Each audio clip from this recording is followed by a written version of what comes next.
Supreme court के पूर्व जज जस्टिस ए के गांगुली के बाद एक और पूर्व जज जस्टिस स्वतंत्र कुमार पर यौन शोषण का आरोप लगा है।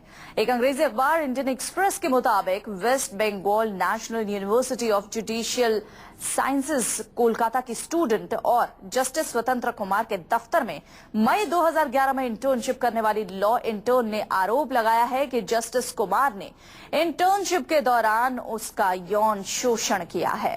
अखबार इंडियन एक्सप्रेस के मुताबिक लॉ इंटर्न ने 30 नवंबर 2012 को सुप्रीम कोर्ट के तत्कालीन चीफ जस्टिस को भेजे 7 पेज के हलफनामे में स्वतंत्र कुमार पर गंभीर आरोप लगाए हैं। यह घटना तब हुई थी जब जस्टिस स्वतंत्र कुमार सुप्रीम कोर्ट के जज के रूप में काम कर रहे थे। युवा महिला वकील के आरोपों को सुप्रीम कोर्ट के पूर्व जज और नेशनल ग्रीन ट्राइब्यूनल के अध्यक्ष जस्टिस स्वतंत्र कुमार ने झूठा बताया। जस्टिस कुमार के मुताबिक उस महिला ने उनके साथ इंटर्नशिप की है या नहीं उन्हें याद नहीं है। जस्टिस कुमार का कहना है कि उन्हें यहाँ कई लोग इंटर्नशिप उनके यहाँ करते हैं, ऐसे में उन्हें याद ही नहीं है कि इस महिला ने उनके यहाँ इंटर्नशिप की थी या नहीं की थी। जस्टिस स्वतंत्र कुमार पर यौन उत्पीड़न का आरोप है। 28 मई 2011 को ऑफिस में यौन शोषण करने का आरोप एक जूनियर ने जस्टिस पर लगाया है। जस्टिस के डर से लॉ इंटर्न ने अपना काम छोड़ दिया था और एक अंग्रेजी अखबार के हवाले से यह खबर आ रही है। लॉ इंटर्न ने जस्टिस स्वतंत्र कुमार पर यौन शोषण का, यौन उत्पीड़न का आरोप लगाया है। 28 मई 2011 को ऑफिस में यौन शोषण का ये आरोप है। अंग्रेजी अखबार के मुताबिक लॉ इंटर्न ने रिटायर्ड जस्टिस स्वतंत्र कुमार पर क्या आरोप लगाए हैं वो भी आपको दिखाते हैं।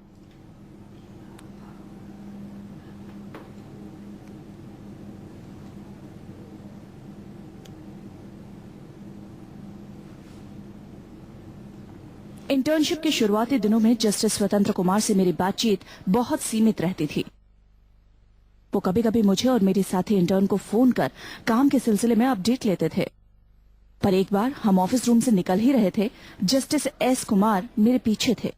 दरवाजे के पास उन्होंने मेरी कमर के निचले हिस्से पर हाथ रख दिया। मुझे बहुत अजीब लगा। फिर 28 मई को मुझसे काम में कोई गलती हो गई। मुझे लगा कि मुझे जस्टिस कुमार से माफी मांगनी चाहिए। वो अपने ऑफिस रूम में अकेले बैठे हुए थे। मेरे माफी मांगने पर उन्होंने कहा कि मुझे फिक्र करने की जरूरत नहीं। उन्होंने मुझे अपने डेस्क की तरफ आने को कहा, फिर मुझे बाएं कंधे पर किस किया। मैं हैरान होकर एकदम पीछे हट गई और कमरे से बाहर निकल गई। तो आपने सुना क्या आरोप यहाँ पर इस महिला इंटर्न ने लगाया। इस पर ज्यादा बातचीत करने के लिए हमारे एसोसिएट एडिटर राजीव रंजन हमारे साथ जुड़ गए। राजीव, जिस तरीके से ये आरोप फिलहाल इस लॉ इंटर्न ने लगाया है, ए के गांगुली का केस हमने देखा और अब ऐसा एक और केस।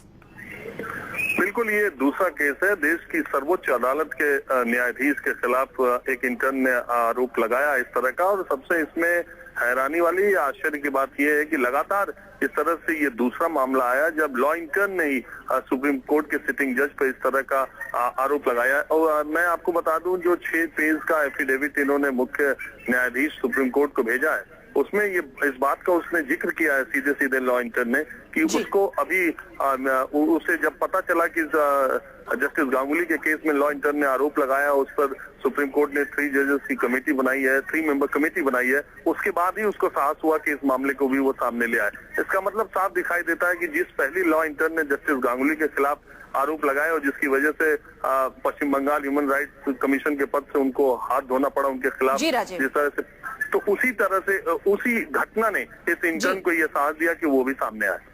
जी शुक्रिया, बहुत शुक्रिया तमाम जानकारी हम तक पहुंचाने के लिए।